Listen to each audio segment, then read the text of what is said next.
Hi. Oh, my name's Erin. I'm a really big fan, and I'm really excited to see both of you.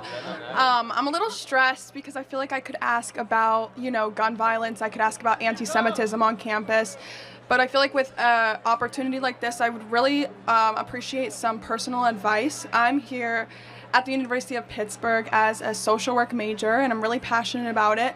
However, I have found that I'm leaning a little bit more Republican, and I feel like I come at a standstill with that. And I really just want to get your advice moving forward for myself. There's some obvious things I think you can think that would conflict, obviously. I guess that's kind of my question. What advice do you have for me as a Republican aspiring social worker? What would conflict? I don't know, how to say it properly. I think I can help. The social work industry is very much about a perspective generally of that people in poverty are there permanently and not trying to break people out of poverty into the middle class or higher levels. Right. And that's why the Democrat Party and social work are very intertwined. Right, exactly. They view poverty not as a series of choices, but as a station in life that is immovable, largely. Right. Is that fair to say? That is fair to say. That's why my personal focus is on the children in underprivileged communities, because I personally feel like they don't choose to be put in that position. But I'm having a little bit of a difficult time empathizing with the older generation of underprivileged, and not in every community, but I don't know how to not sound bad. I know you are great at not sounding bad when you say stuff, but I don't want to say something that'll get me in trouble. Well, here's one way to look at it. And Charlie, that was helpful, actually. The Great Society from Lyndon Johnson. It was a series of policies that were designed to help underprivileged communities. Right. They hurt the very people they were supposed to help. How? Well, the reality is it created dependence on government. So you have a lot of single mothers, for example, that are paid more money not to have a man in the house than to have a man in the house because of the way the math of these aid programs work. What do you mean? Well, often the way the math of the aid is calculated is if you have an earning husband in the household, that actually causes you to disqualify for forms of federal aid that were designed to help you. Right. But actually, the best way to get kids in your own household ahead is in a two-parent household, because if you're raised in a two-parent household, you're less likely to end up in jail, less likely to end up in poverty, more likely to graduate from high school. So one of the ways that, if you're asking for advice, I would say for the people around you, even who might lean left, you can recognize their intentions come from a good place. Absolutely. But the policies of their leaders have actually betrayed the very people they were supposed to help. And you can let them know, because I believe this is genuinely true. Not just the Republican Party, but our conservative movement. We care about lifting people up from poverty. We just care about actually doing it rather than talking about it. That's what I would say. The other thing I'll say is that we as conservatives believe that if you're in poverty, it's largely because of values, not because of lack of stuff. Like what values? Not saving money. Spending all of your money in your paycheck as you get it, for example. Abandoning your spouse after impregnating them.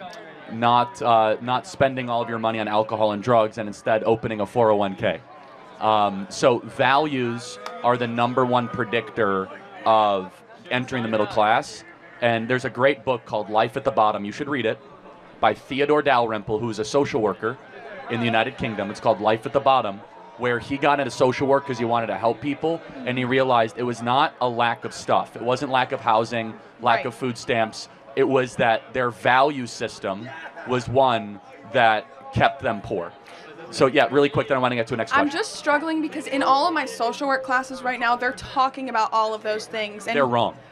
So what do I do? I'm trying to learn about what I want to do. I think you need to stay in social work because you're called to do it, but there's an amazing amount of literature from Thomas Sowell to Shelby Steele to Theodore Dalrymple that get down to actual root causes of poverty, which is not lack of stuff, but is worldview. And I think that'd be super helpful. Thank you so much. God bless you. Trump 2024. Yes, you want a hat? Thank you. Yes, great. Thank you. All right. Hello. Oh, hi. I'm going to start off by saying I'm a political science student. I'm a second year here at K-State. And I'm a first-generation student. Try to turn it up a little bit. Turn it up a little bit? Yeah, perfect. Great, thank you. And what's your name again? Alondra. Nice to meet Alvarez. Yeah. So I just had a question, because you talk a lot about protecting and securing our southern borders. But as the granddaughter of immigrants, I think that we get into a lot of complicated disputes with the idea that immigrants are criminals or drug dealers and things like that. So I just want to hear what your opinion is on those expectations or those what do you call it? Those stereotypes that are put on Hispanic communities, Latino communities, and how they change the way people perceive immigration.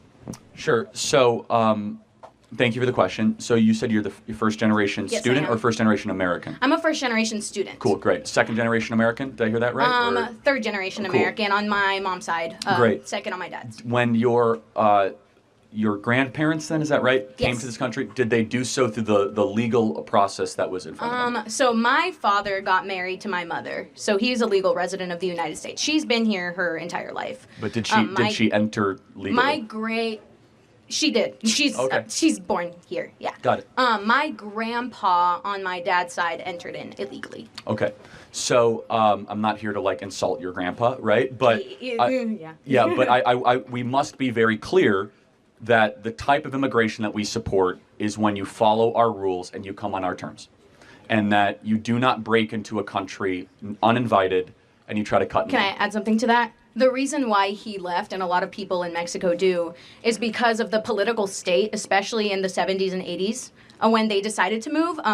They have a government that isn't supportive of their constituents, and because of drug problems, their only choice was to move. Yeah, I totally sympathize. That's not true. It's never the only choice to commit a crime, and we should not put up with it.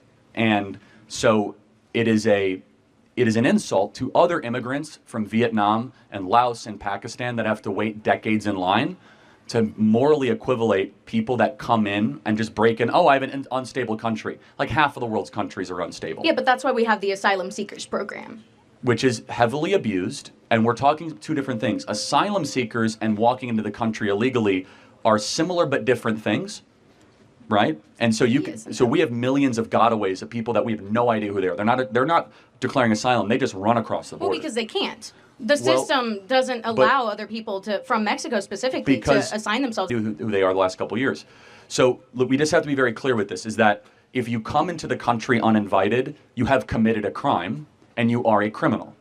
And we could decide that we're not going to enforce our laws, or we can say that when you are a criminal, you should then be punished for that crime, aka sent back to your country of origin, because you were not invited. And it is an insult, again, to the Poles and to the Czechoslovakians and from the Senegalese and people all across the world that don't have the proximity or the luxury just to waltz into America. You call it a luxury to leave a country that has political tyranny and come into a country with opportunity? Yes, to live in Mexico, to be able to go 100 miles north and break into America. Do you know how many people in Pakistan would kill to be on that border? That's why we bring them in. Well, we shouldn't, right? That's the point. And secondly, do you think that you have a right to immigrate to America? I think that I didn't have a choice. My grandparents made that decision for me. And I'm not trying to attack your grandparents, but no one has a right to go to anybody else's country. You are invited. It is a privilege, not a right, to come into America. So it's a privilege to live a life that requires you to have clean water, clean food, clean air. Yes, of course it is. And you have to fight for that? Yes, it is not. But we didn't? Hold on a sec. Well, born here, we didn't fight for that? Well, my ancestors did fight for that, actually, and I'm a very thankful recipient of many generations of Americans that fought for the greatest nation ever to By exist. doing what? Coming here? Well, illegally? Wait, what did my ancestors do?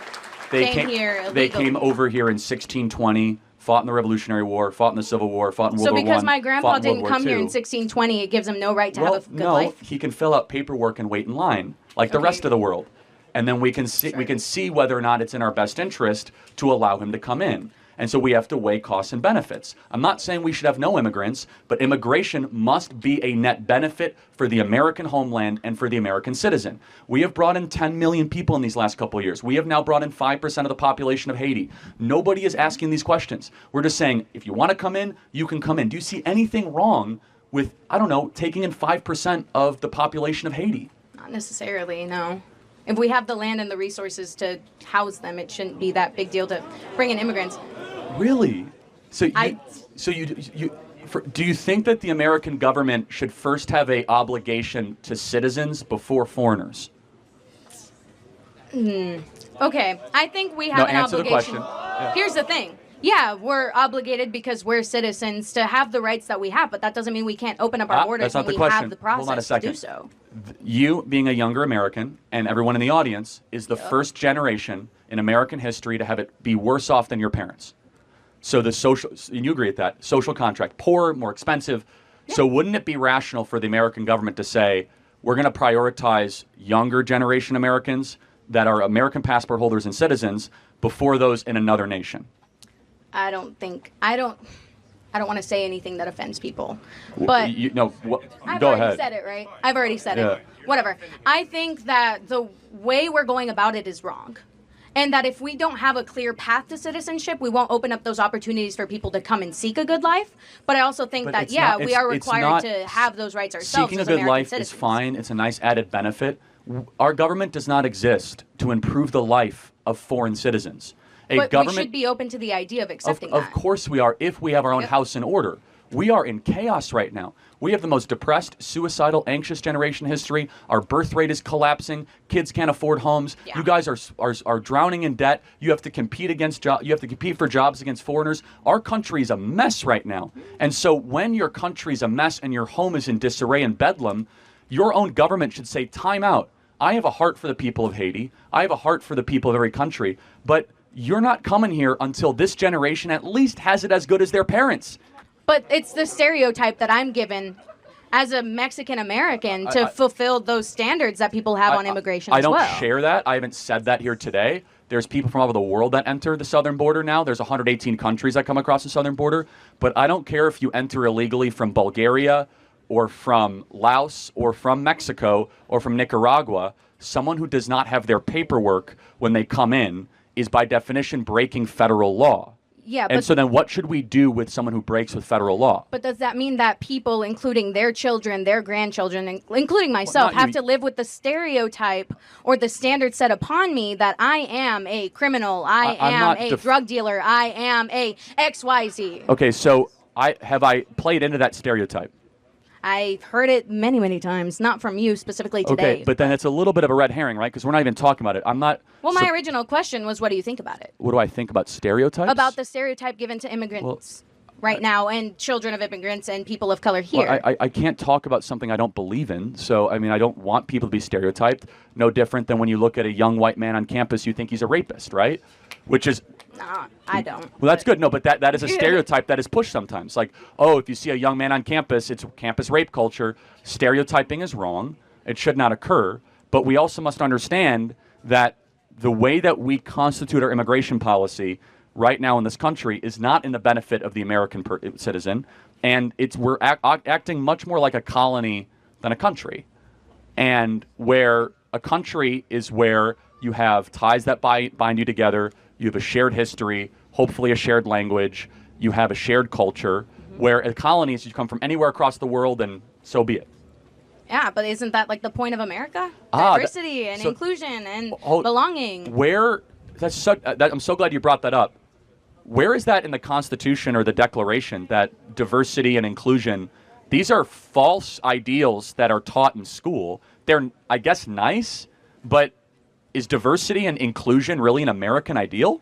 I think so. Where does it say that? I think that everyone has the right to live out their own individuality, their own lives, in their own way. I know, but you say the American ideal. Where do you get that from? Yeah, pursuit of happiness for Americans. You're right, because that's what the Declaration I'm an was American. written for. No, that's fine. Does that mean I'm not valid here for having a diverse background?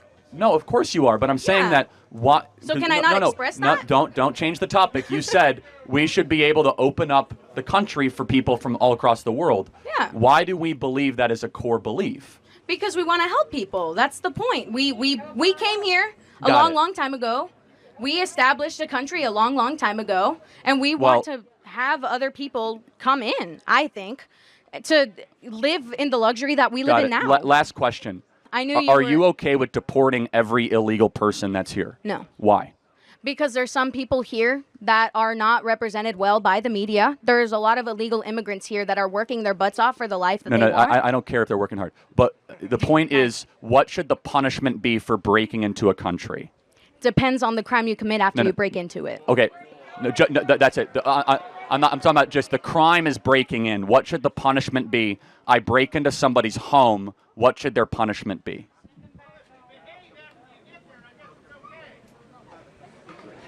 Can you repeat that? Oh, so if you behave after you get here, that's fine. So to play that out, if someone comes into your dorm room uninvited and they do the dishes and laundry, they can stay? If I'm not going to do my own dishes, heck yeah. They're doing my dishes for me? Cool. If they don't kill me, I'm not dead. It is what it is, man. Well, they are killing a lot of Americans, but... You say they. Like, they are? Yes, like, they. All illegal immigrants kill people? That's crazy. Many illegals do. Actually, the crime rate for illegals is far above that of native-born Americans. And even if it wasn't, it would not be there. No, but it's just interesting. The punishment for the crime of breaking into a nation should be what it is in Switzerland and Israel and Hungary. Every person who breaks into a nation uninvited goes back to their country of origin, period. So why End is of there an story. emphasis on the southern border? Because most people come illegally through the southern border. 10 million people have come across the southern border. And by the way, do you have any concern for the 320,000 missing kids that have also been sex trafficked across the southern border? Of course I do. But who's doing the sex trafficking? A handful of people, not everybody else. 320,000, that's a lot. The children. Yeah, but each one of them has a handler. I'm just... So, and that means that 320,000 sex pimps are bringing in sex slaves to this country. The point I'm trying to make is that we categorize all illegal immigrants under the same thing. Sex traffickers, drug dealers. Am I doing that? And by you saying all illegal immigrants have to be deported, Yes. you're implying that all of them are doing these terrible things. And not a small percentage of them. Well, it's not small, actually. 320,000 out of 10 million is not small, actually. That's a serious number. That's 3.2% of all people that came into the country are connected to sex slavery in some way. That's insane, actually. 3.2% are connected to sex slavery. That's like a lot. But anyway, so let's just I want to just make clear. If you come into a country uninvited, definitionally you are a criminal. We're just not going to agree. It's fine. Then That's final okay. question. What is a criminal? What is a criminal? No. What is it? Would you agree with the definition that a criminal is someone who breaks the law? Here's where I'm thinking. Here's the thing. I know how he's going to turn it, and I don't fully agree. It's not a matter of turning it. It's a very ABC sequence. If they're not criminals, then tell me what a criminal is. And a criminal is obviously someone who breaks the law. Someone who comes across the southern border broke federal law, therefore they are a criminal. Okay, then we can just disagree. But you have to tell me what a criminal is, though. Trump! Oh, Trump. Yeah. Yo! You got to come up to the mic. Okay. She's right behind me. Yeah. Have fun. Can't tell me what a criminal is. Yeah. It's so sad. It's because if you want to really get down to it, at the core, and she's a very sweet person who was there, the left cannot define core terms. Criminal, woman, racist, democracy. Do you feel proud of yourself for debating college kids who are unprepared to speak in front of an audience like yourself? Hold on. You're 30 years old. We can agree you're 30 years old, right? Do you think that's a little bit silly? Are you a voter? I am a voter. I'm a registered voter. I vote and you vote. So I'm talking to voters of this country that will determine the future of Western civilization. That's what I'm doing here today. Yeah? Wait, hold on. How is it any different than a professor talking to you? Then a professor talking to you? Who are you? Well, important enough for you to come up to a microphone. Actually, when I first saw this ad, I thought it was like an improv comedy thing. It looked so ridiculous that I didn't even think it was real. Well, no, you could see. Look how popular Trump is on your campus. How does that make you feel? That's not comedy. That is a 5-alarm fire for Kamala Harris because she's probably going to lose Pennsylvania. Look. But no, I just want to be clear. Is there something wrong with talking to voters? No, there's nothing wrong with talking to voters. Well, that's what we're doing here today. It's an open mic. I think that you push a dangerous agenda. Such as? Your stance on abortion rights, for example. Here we go. Okay, so let me ask a question. What is your name? Gene. Gene, and what is your understanding of the current Republican Party's stance on federal intervention in abortion? Well, I know that they want to bring it back to the states, right? So it sounds like you do know that the Republican Party's current stance on abortion is they're against a federal ban on abortion. I do and understand we're talking about that, a presidential election as the important election that we're talking about here. I understand that, yes. Great. So, again, I think this open dialogue is great. I think it's great you're here challenging Charlie, and I think it's great that he's willing to travel campuses across this country to talk to the next generation. We need more conversation. Now, where's the disagreement, though, on content? Because you could criticize style or why you're talking to people or dunk on someone personally, but where do you actually disagree with the substance? With the way that you edit content and specifically frame it so that people look bad talking to you. The way that you edit your content. We post unedited content. Let me just ask you one thing though, because personal insults can fly in all directions. Where is an area where you have a disagreement with the conservative movement, with Donald Trump, with Charlie Kirk, perhaps with myself? I was a presidential candidate last year. I think we need to talk about that more in the open, and the more we do, the stronger our country is going to be. We got a long line of people, but I want to hear from you. One substantive area where you have an authentic disagreement, and I'd be glad to address it. I'm sure Charlie would too.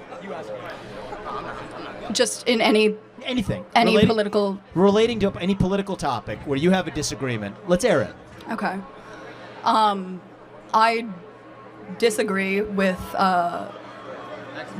some of the laws that are being pushed in Congress that are against the LGBTQ community and the trans community. Okay, so let's talk about that. I'm going to give you my view, and then I want to hear yours. Okay. My view is that if you're a fully grown adult, 18 or above, you're free to live how you want, dress how you want, marry who you want if you want, if you're over the age of 18. I agree. But you are not free to indoctrinate children in schools who are not yet of the age of consent. You are not free, just as you're a 17-year-old or a 15-year-old can't get a tattoo on their own, I don't think that you should be able to go or until the age of 18. And so the lines that I draw here is that men are free to claim to be women and swim in swimming pools. You're not free to claim trophies in a women's sports competition. You're not free to enter a women's locker room. You're not free to change a language, and you're not free to actually indoctrinate our children who are under the age of 5 in schools. Do we agree on the fact that adults should be able to live freely while still treating children differently? If so, we're on the same side of this issue. Listen, I agree with the majority of what you said. However, I don't think that you're understanding the implications of the laws that are trying to be passed. Look, we got a head start in the conversation. We got a long line behind you. But my only ask is, forget the personal attacks or the stylistic attacks. Focus on substance. The more we debate that, the stronger we're going to be as a country. Thank you for coming. Thank you. I don't think you're focusing on substance, though. That's the issue. Hold on. Look, he intentionally tried to provoke substance out of you, and you said, well, I'm worried about some laws Congress should pass. I have to ask, what laws are you talking about? Can you be specific? I'm sorry, I'm very nervous, but this is what you do. This is what you do. You take people and you put them under the spotlight, and you. Well, hold on. I didn't ask you to come up here. You voluntarily came to the front of the line. You didn't have to do that. You're purposely antagonizing people on campus, asking How? people to come up by spreading your weird agenda. How? What agenda is that? I'm confused though. So Charlie, I'll say this.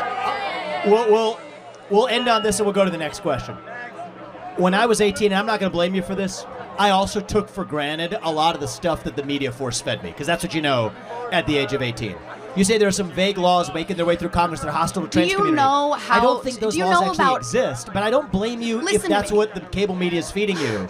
But let's get to the specifics, and then we're able to actually have an open dialogue. And that's one of the things I've learned over the last 20 years. I think that the issue is we're getting our media from different sources. Both people are getting media from these skewed sources. The facts that you're presenting are not always correct. And that's why we're here with no TV screens between us. So people who have policy-based substantive disagreements, we invite those. I think that's how we're going to get our country back. And as it relates to trans, which you brought up, 18 or above, you're free to live how you want. You're not free to force that onto somebody else, or especially kids. And if we agree on that, we make some progress. Thank you. Disagreements, yeah. Yes, sir. Okay, so I tend to lean liberal on a lot of issues, but specifically on immigration, when I hear about like the Haitians in Ohio, closer, yeah, taking over cities, and the thing about eating people's pets, I don't know if that's true. It is true.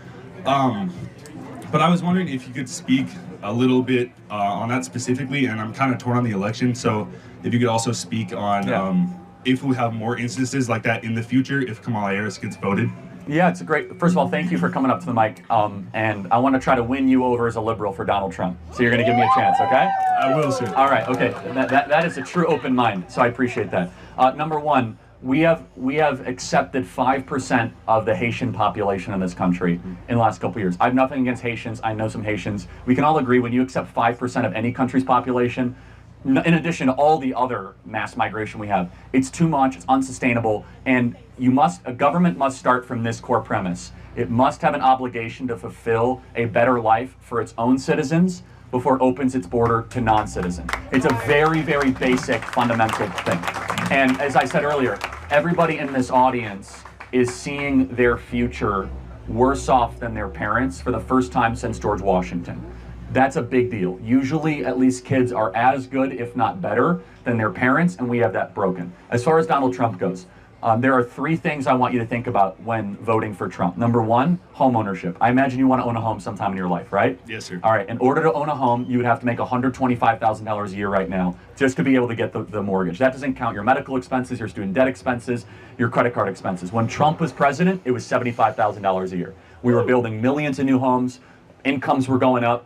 Why is it that the housing prices have gone up so much? Because Kamala Harris and Joe Biden have spent $6 to $7 trillion of unnecessary federal spending, flooded the zone with these trillions of dollars, which have inflated asset prices. Number 2, as a liberal, I imagine you don't like war, right? You don't like endless war. Under Donald Trump, it was the first president in 40 years where we had no new wars. No Iraq war, no Syrian war, no Russian-Ukraine war.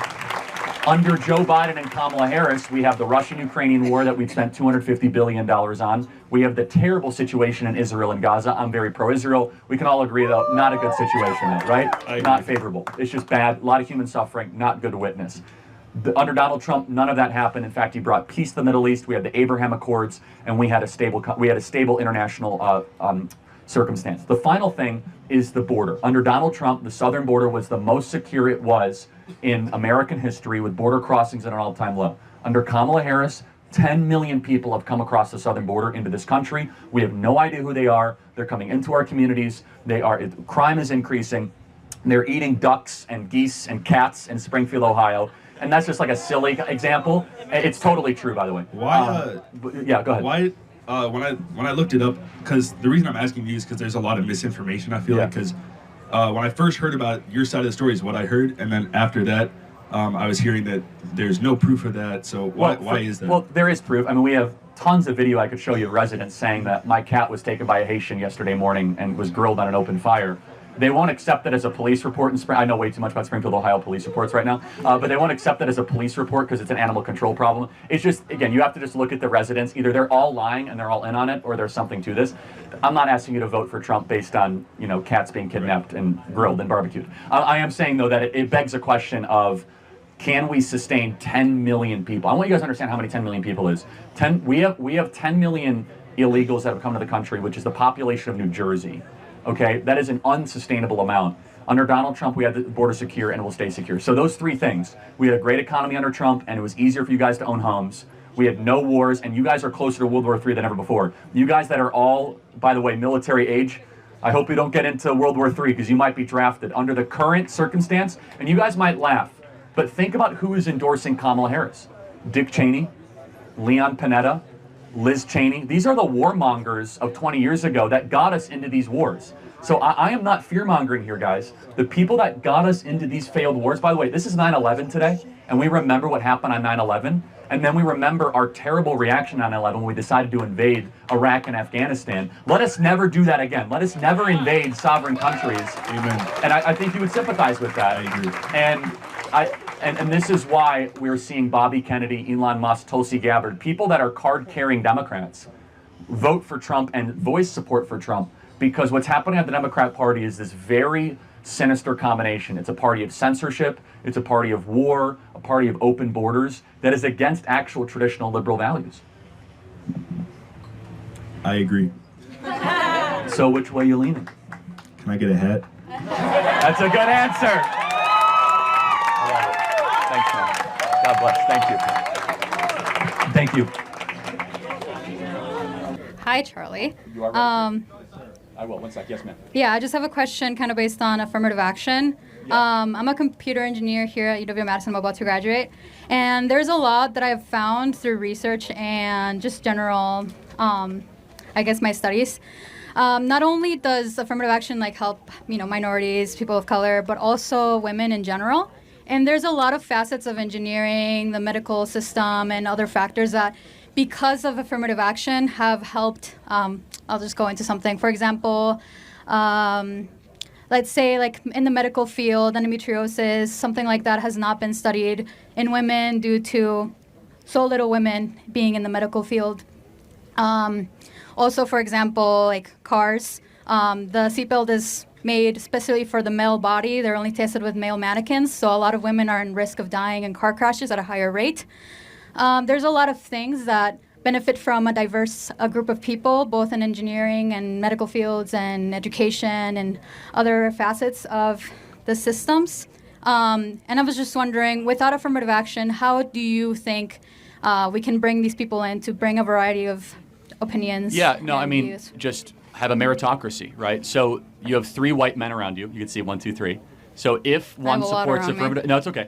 If one supports affirmative action, Right. it would mean that you would be okay turning to those 3 men and saying, I deserve the position more than you based on something that doesn't matter more Not than something that does necessarily. matter. I feel like that's one facet of it that we're not also paying attention to, is that people that are graduating from the same schools. They're graduating with the same degrees. With lower test scores, though. Much lower. Every study of affirmative action, for example, the Harvard case showed that it was nearly 40% lower test scores for people of color versus their white male counterparts and Asian counterparts. And so how at can some point, is that like why would that happen? Do you think why? it's yeah?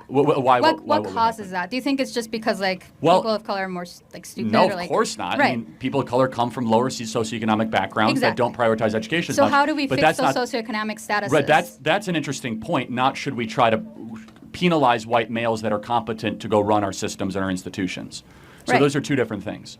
Right. So what we're doing is our institutions are now becoming less excellent. Our country is not working like it used to because we basically told people that are very qualified and very competent that, sorry, we're not going to put a position for you here. For example, the U.S. Secret Service. Let me just give you one example, okay?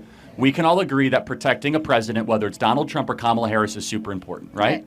But now the Secret Service has said that we want to have 30% of all our agents be women, which, by the way, they have lower fitness criteria. So they have less pull-ups, less push-ups, slower mile time. Oh yeah, that's something that's due to like your Hold on. like, genetics. Exactly. Yeah, no, Right. but this is affirmative action, right? And so therefore, when Well, there's like fields like I don't think that's a But good. let me- One second. I just don't think that's a good example because like women will never be as strong as men, at least Got it. So genetically. that's an interesting So I question. think it should be something that's will women, more like will women be endologically based. Will women be as good at engineering as men, person for person? Not necessarily, but Okay, well then, how is that different than the Secret Service example? well, the problem is that Because for the male mind is wired different than the female mind. By the way, men will never be as good. Hold on, I'll prove it to you. Men will never be as good at counseling or psychology sessions as women. Men will never be good at nursing or elementary school education as women.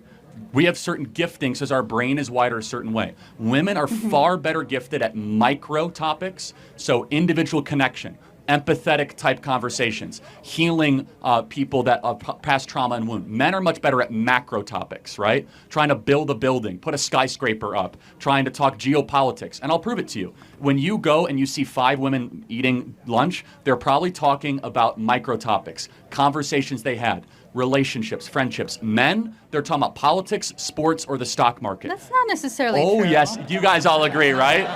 I mean, there's a reason. I'm These here. these are bimodal general truths, right? Of course, there's exceptions, but It's not if you, a general truth, though. I feel like women have the capability of course they do, having but it's political not- conversations. Of course they do, and- but it's not the general wiring or nature It's of women. not. There's no wiring for your brain to like Donald Trump. Like that's not a real thing. I Hold feel on, like. but wait a second. But do you think that men and women are made different in our brains? certain things, but not necessarily. It doesn't like channel you to be a specific thing. Like what things? Well, like there's like specific wirings to, like produce certain types of hormones, and that's like differences that are genetically. So you don't think that men are more likely to like contact sports, more likely to enjoy football, UFC, hunting? I think that's because of a societal norm in general. Like over a lot of time. No, come on, you're smarter than that. That's not true. Well, hold on. So why is it there's that women that play football? So like you can't just say course, that. And there so are that's men an that dress example in of women drag, that but don't do that. those are not the general truth of it. So let me just be clear. You think that there's nothing within the female brain in its constitution that makes young ladies more likely? I mean, being that I'm an engineer, I don't think so. No. Yeah. Really? Yeah, I don't. I mean, I feel like there's... So you think if you pick a random lady here that they'd be just as comfortable sitting and watching a 4-hour football game than they were to go get their hair done with their best girlfriend? Well, I feel like that's kind of diminishing to say, oh, because you're a woman, you will not be able to sit through a 4-hour football field. Is it diminishing to say a man wouldn't want to go get his hair done? No. No, I'm sure you get your hair done, right? Not really. It's like 10 minutes in and out, like barbershop. Okay, but you still do it. But the point, again, there are certain things that women will take more seriously. For example, women will take a lot longer. Hello. Oh. Be respectful, guys. He can do what he wants. Oh, can I start now? Oh. Nice to meet you, Charlie. I'm a big fan. I think you're a very beautiful man. I admire you physically. But, no homo. No homo. No homo. I did have a question. Something I don't find very interesting about you, something I find kind of repulsive, is that I believe you said that the Civil Rights Act was bad and that we shouldn't have that. Okay. Well, oh, thank you. I appreciate that. I don't like you as much as Charlie, though. First of all, what's your name? Sorry. I don't want to be like filmed and stuff. Too late. I'm anonymous, number one. Anonymous guy. Okay. Well, hello. Nice to meet you, anonymous guy. Thank you. Nice to meet you, too. Yeah. I believe in part of the essence of the Civil Rights Act went way too far, way too wide. Oh, how did it go too far? Well, for example, it created an entire civil rights leviathan that gave us affirmative action. Civil rights leviathan? What do you mean? Yeah, so if you can let me finish three words in. Sorry. It allowed the Department of Justice to go after people that have different skin color, a.k.a. white people, and prevent them from getting jobs in college admissions. You have a job. I'm sorry? You have a job. No, you're right, I do. Right, but just until Trump came around, until the Supreme Court decision, thanks to the Civil Rights Act, if you have white skin color, it's much harder to get into a college than if someone has black skin color. Much harder. You have to get higher test scores. It's a much harder pool, largely thanks to the precedent set by the Civil Rights Act. Not to mention all the trans stuff that we're seeing. We're seeing men be able to win trophies and medals from women across the country, and they use the Civil Rights Act to justify it. Okay, I think I see where you're coming from. So you think that it's harder for white people because black people they could have lower tech scores again? It's not what I think. It's the fact. That's what you're saying. Okay. All right. Well, I guess what I would say too. I think perhaps you're familiar with the term equity, right? Where different people have different circumstances. It's which Marxism. Leads to different I reject. Okay. Well, whether you reject it or not, I think it's a prescient concept in this argument. Because what you have to understand is that when for example, you're born in like a black neighborhood, you're born in like O Block or something, like a very, very, you don't know what O Block is? Oh, well, if you're born there, if you're born in a very poor area like that, with like very low economic opportunity, very, very poor schools with very low ratings, where the average test score is much lower, when you're in that environment, you have the whole system up against you, right? So when you say in that kind of circumstance, when you're facing the whole, I guess, leviathan of systemic racism, when you say that, sorry, let me just finish it.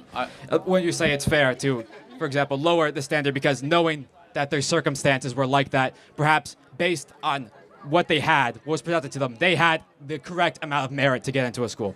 Okay, so are you a student here? I'm guessing you are. Oh, yeah, I'm a student here. Are you a pretty good student? Oh, yeah, I would say I'm a good student. I have a pretty high GPA. Okay. Yeah. Can you give your GPA to her because she's a woman of color, please? Oh, well, you want me to give you a... Well, I mean, I can. Would you be willing to do that? Yeah, sure. You cool with that? Yeah, I'm fine. Wait, you mean I want you... Like, tell her or like no, give it to her? By force. Like, we're swapping it. Let me tell you what I'm going to do. By force, white man. Okay, yeah. I'm going to take your GPA.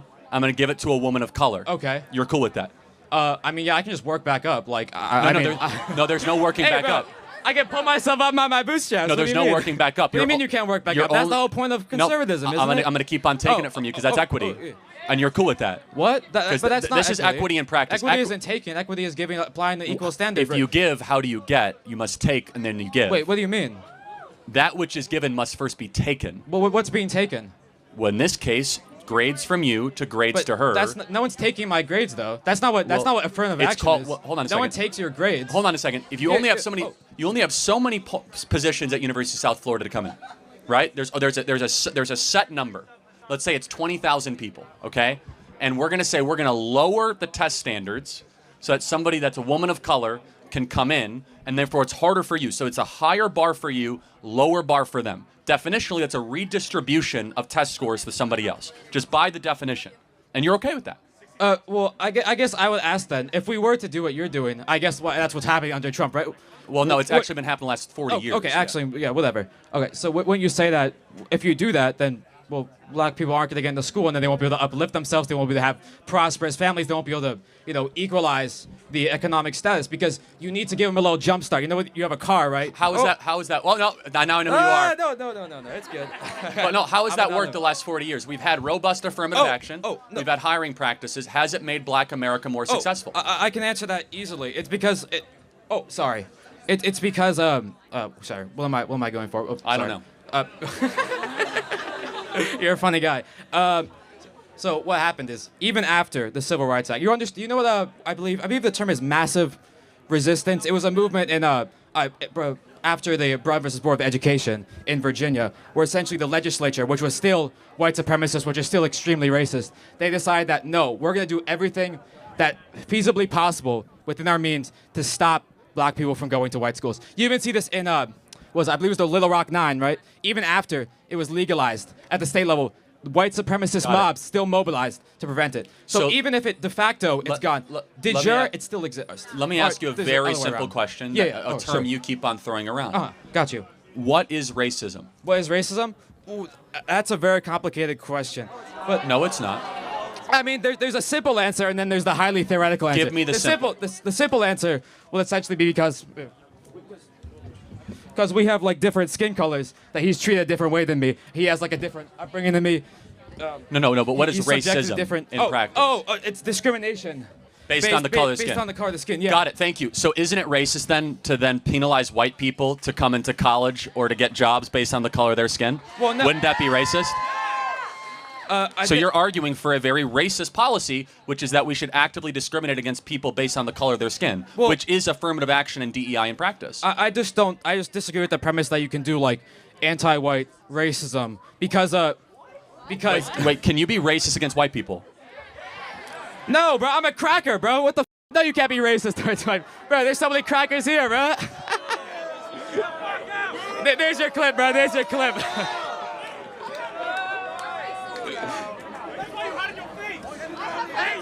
Well, what are you gonna do political violence to me, bro? Like, why are you saying that to me? You're making me scared. Okay. So let me tell you what we believe, because you tell us what you believe. Okay. Your worldview is indistinguishable from the KKK. That you want to organize the world based on skin color. We want to organize the world based on merit and character, based on how hard you work, what you bring to the table. I believe it's destructive and wrong to say that people are going to be organized or have their future set based on the color of their skin. I think it's tribalistic. I think it is divisive, and I think it hurts the excellence of a country. You asked a question, well, how are we going to help other communities? You know how you help other communities? Stop pandering to them and start treating them like individuals made in the image of God, not tribes to be organized for political purposes. Okay, so do you think, like, when Trump is now he's president, now that racism is gone now because Trump is back and we're no longer pandering, right? Do you think that the conditions of black people, do you think O Block is going to become, like, a much nicer place? Do you think that these very downturned sort of black neighborhoods that have been sort of left behind, do you think they're going to become revitalized now? Is that what you think is going to happen? Yeah, they'll do better, for sure. You think they're going to do better?